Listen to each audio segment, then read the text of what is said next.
पटन के नूरीपुरा में एक हौलनाक आग की वारदात में एक रिहायशी मकान मुकम्मल तौर पे खाकिस्तर हुआ है और लाखों रुपए का इमलाक जो है वो ज़ाया हुआ है। और आप मेरे पीछे देख सकते हैं और ये तस्वीरें हैं, आप देख रहे हैं कि किस तरह से आग की वारदात में ये मुकम्मल तौर पे खाकिस्तर हुआ है और ज़मीन बोश हुआ है ये मकान। और अगरचे यहाँ पे मुकामी लोगों का कहना है कि यहाँ से 11,000 kV जो लाइन जो यहाँ पे गुजर रही है और इसी की वजह से ये जो आग है नमूदार हुई है। कुछ मुकामी लोगों से बातचीत करते हैं, उनसे बातचीत करते हैं। जी बताएं, क्या कुछ वजूहात है जो आग लगने की रही है? यहाँ से ये जो HT लाइन है 11,000 वोल्ट्स की, इसमें इससे पहले भी एक बार इसका फॉल्ट हुआ है, जिसके बाद डिपार्टमेंट ने यहाँ पे 3 लाइनें जो है वो अलग अलग की। लेकिन यहाँ से जो आप देख सकते हैं ऊपर, ये लाइनें अभी भी एक साथ ही है, दीज आर कनेक्टेड लाइन्स। तो इन्हीं में फॉल्ट हुआ, इसी की वजह से जो है आग। हमने इससे पहले भी यहाँ पे इनको बोला, इसके बाद उन्होंने अलग अलग किया, लेकिन यहाँ से अभी भी ये जॉइंट लाइन ही है।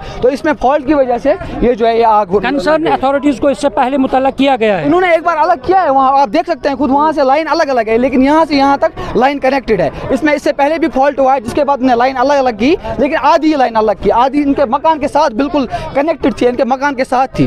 तो इस पर अभी तक कोई एक्शन नहीं लिया गया, जिसकी वजह से आज ये हादसा हुआ। तो अभी हम ये कह रहे हैं कि मकान जो है, मकान मालिक, इसका मकान मुकम्मल तौर पे खाकिस्तर हुआ है। अब ये भी है कि इसके कंपनसेशन होनी चाहिए, अगर कहीं ना कहीं डिपार्टमेंट एक तरफ जिम्मेदार है और उनको भी इस पर नजरसानी करनी चाहिए। ये एक शरीक नहीं रह रहा है, ये 3 लोग रह रहे हैं, 3 शरीक रह रहे हैं यहाँ पे। अली मोहम्मद डार है, मोहम्मद अशरफ डार और मोहम्मद यासीन डार, और इनकी माँ एक विडो है जो इनके साथ रह रही है। इनके पास इस मकान को छोड़ के कुछ भी नहीं है, और मतलब ये below poverty ration card category से बिलोंग करते हैं। इस मकान को छोड़ के इनके पास कुछ नहीं है, इनके पास कोई सहारा नहीं है। इस मकान को छोड़ के जो हुआ है ये, मतलब आप देख सकते हैं खुद, पीछे विजुअल्स है आपके सामने, ये मकान कंप्लीट काबिल रिहाइश नहीं रहा, खाकिस्तर हो चुका है मकान। तो हमारी यही रिक्वेस्ट रहेगी कंसर्न अथॉरिटी से कि प्लीज़ इनको कंपनसेट करें, ताकि इनके लिए रिहाइश एक छत का इंतजाम हो सके। मेहरबानी करें। नाज़रीन, आपने सुना है कि किस तरह से ये जो मकान मालिक हैं और 3 घर इस मकान में रहाइश पजीर थे और अब ये खुले आसमान के तले आ गए हैं और मुकम्मल तौर पे मकान जो है वो खाकिस्तर हुआ है, क्योंकि ये गरीब थे, मुतवस्सित खानदान से ताल्लुक़ रखते थे। और एक बार फिर यहाँ पे इनके घर वाले हैं। जी अच्छा कहें तो ये जमीन दून जू मर लगभग अत 3 घर, अत जाम तश तारी अलग अलग ये यमिस द्रीस बड़िस अत बोड़ ब्या हश तमिस कोर 3, मतलब कह सहारा जनान ग मजूर कर, बहुत पान ग ब्या दरका कन जमीन तो हे कह गाँव वोल वन ये प्रेजेंटस मज खुदायस तो रसूलस पे ये चारवर अत मज वो तुम मीनू जमीन कूता ये आज ताम वो वारिया लट मानो त्रियो गवर्नमेंटस आज जमीन दितोक नी क्या वन लोग कस आन नार वन करो मेहरबानी कर अमिक तहकीकत अर्ज यही करान राय खुदा बेग मगान अस करो वनकस इम्तनाद के।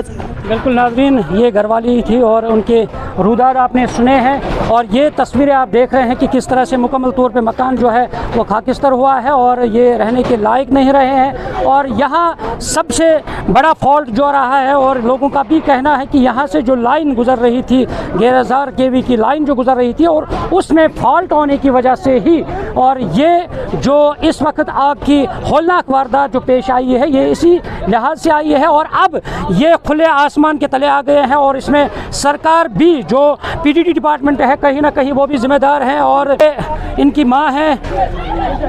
अच्छा को वन थी वन क्या गो सोरी वन ख़त्म क्या कर बह गुस्तावन सन पान मुसाफिर पानस गुस्तावन सन बह डूर सन बह क्या कर नाज़रीन, क्योंकि इस वक्त सभी नाज़रीन आप देख रहे हैं कि किस तरह से सभी यहाँ हर आँख नम है और सभी मातम कुना है, क्योंकि अब यहाँ पे रहने के लिए उन्हें कुछ नहीं रहा है। अब यही सरकार से डिमांड डिमांड है कि इसका तखमीना लगाना चाहिए और जो इनका नुकसान हुआ है कम से कम उन्हें अब यानी उनकी आशियाने के लिए उन्हें कुछ न कुछ सरकार को इक़दाम उठाने चाहिए, क्योंकि यहाँ एक तरफ जहाँ पीडीडी डिपार्टमेंट भी जिम्मेदार है, क्योंकि उन्हें पहले ही देखना चाहिए था कि जहाँ रहाइश पजीर मकानात जो हैं और उनके मुत्तसिल जो लाइनें यहाँ पे गुजर रही हैं कम से कम उनका लिहाज रखना चाहिए, वो आज तक नहीं हुआ है।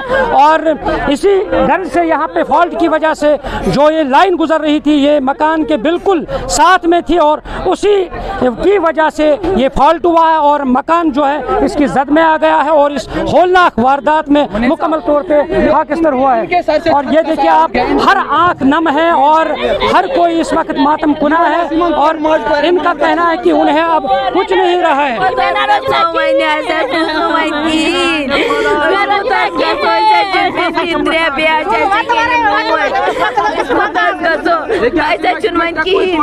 बिल्कुल नाजरीन, ये देखिए उनके बच्चे हैं और अब सभी रो रहे हैं और अब ये खुले आसमान के तले आ गए हैं, उनके लिए कोई आशियाना नहीं रहा है। अब यही है इनकी यही ये कह रहे हैं कि अब ये कहाँ जाएंगे, उनके लिए अब आशियाना नहीं है।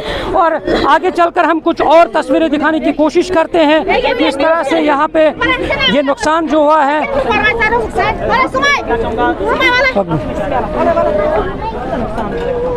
ये आज 3 घरों को समझो कि ये मतलब खुले आसमान तले आ गए हैं।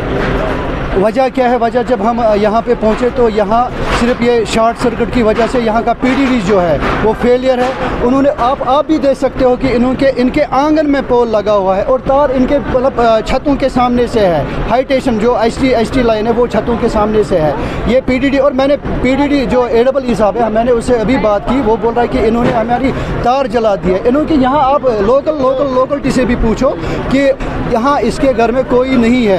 एक बूढ़ी माँ है, वो मतलब बाल बच गई है वहाँ से और छोटे बच्चे हैं 3, 4, 5, 6 बच्चियाँ हैं इस घर में जो रह रहा है, 6 बच्चियाँ हैं उसके पास। अब हमें बता दो कि हम पीडीडी वालों से बात करें, वो बोल रहे हैं कि नहीं हमारा कोई मसला नहीं है। अरे भाई साहब आप देखो, अपने आंखें खोलो, ये देखो आपने पोल कहाँ लगा दिया है, इसकी तार कहाँ पे है। और मैं रिक्वेस्ट करता हूँ यहाँ की खासकर जो हमारे डिप्टी कमिश्नर बारामूला है, जो हमारे डीसी साहब है और वहाँ पे हमारे एडिशनल डीसी साहब है अल्ताफ़ साहब, मैं उससे भी रिक्वेस्ट करता हूँ कि कल आप अपनी एक टीम यहाँ पे भेज दो सर। आप यहाँ चेक करो, मुआयना करो कि यहाँ हमारे साथ कितना जुल्म हो रहा है, यहाँ के आवाम के साथ कितना जुल्म हो रहा है। और इमरजेंसी सर्विस भी उस वक्त आई है और मगर उन्होंने भी बर वक्त कोशिशें की है, मगर आग की होलनाक जो आग की शिद्दत थी वो इतनी तेज़ थी और अब ये आग की शिद्दत ने इस पूरे मकान को अपनी लपेट में लिया है और जिसकी वजह से ये मुकम्मल तौर पे खाकिस्तर हुआ है और इसमें कुछ बचा नहीं है। सब यहाँ पे आनन फानन तबाह हो गया है। और अगरचे उस वक्त फायर एंड इमरजेंसी सर्विस जो है उनके अमला जो है उन्होंने भी कोशिश की है, मगर आग की शिद्दत ने पूरे मकान को अपनी लपेट में लिया है और जिसकी वजह से ये सारा कुछ खाकिस्तर हुआ है। और ये आप तस्वीरें देख पा रहे हैं पटन के नूरीपुरा से, और जहाँ पे ये रहायशी मकान जो है मुकम्मल तौर पे खाकिस्तर हुआ है और अब इसमें कुछ बचा नहीं है। और जो इसमें 3 घर जो है और 3 लोग जो है अफरादी खाना जो है वो इसमें रहाइश पजीर थे, अब ये तीनों घर खुले आसमान के तले आ गए हैं और यहाँ पे सब लोग जो है अब अफसोस हाथ पे हाथ मल रहे हैं, क्योंकि अब ये लोग किसी के नहीं रहे हैं और अब इनके पास कोई आशियाना नहीं है। अब सरकार को भी इस सिलसिले में गौर करने की ज़रूरत है, सरकार को आगे आने की ज़रूरत है, इसमें तखमीना लगाने की ज़रूरत है ताकि इन्हें कोई इमदाद मिल सके, ताकि दोबारा ये अपना आशियाना बना सके। न्यूज़ 18 जम्मू कश्मीर के लिए मैं नूरीपुरा पटन से मुनीर हुसैन हुर्रा।